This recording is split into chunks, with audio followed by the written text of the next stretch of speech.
Mo'y imong imnon buntag o gabi. Kada buntag before mamahaw o gabi before manihapon para tambal sa uric acid.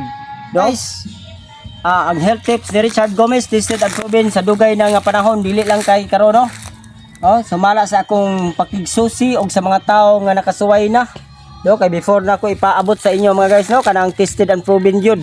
Kay nga no, dili lalim ang pagpadala og mga fake nga mga information. Mga guys no, ang kamunggay dili lang kay tambal sa samad kung imo siyang dukdukon. Dili lang kay tambal siya sa hangover kung imo siyang lat-an imnon. Ang sabaw nga kanang mag green na nga sabaw daghanon pag-ayo.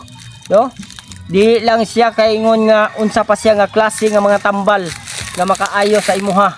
Kay sabisan sa mga samad-samad sa bata, makaayo gyapon ni siya.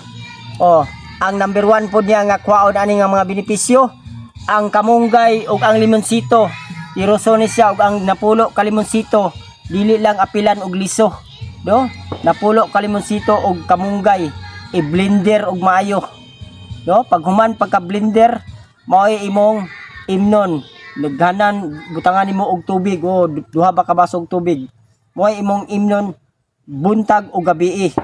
Kada buntag before mamahaw o gabi before manihapon para tambal sa uric acid. Kung batasanon nimo ang pag-inom kana imong uric acid nga mo hinungdan sa imong pagka-arthritis, mawala na. Kamunggay og napulo ka limonsito i-blender. I-blender siya, itimpla tong limonsito pero wala na liso.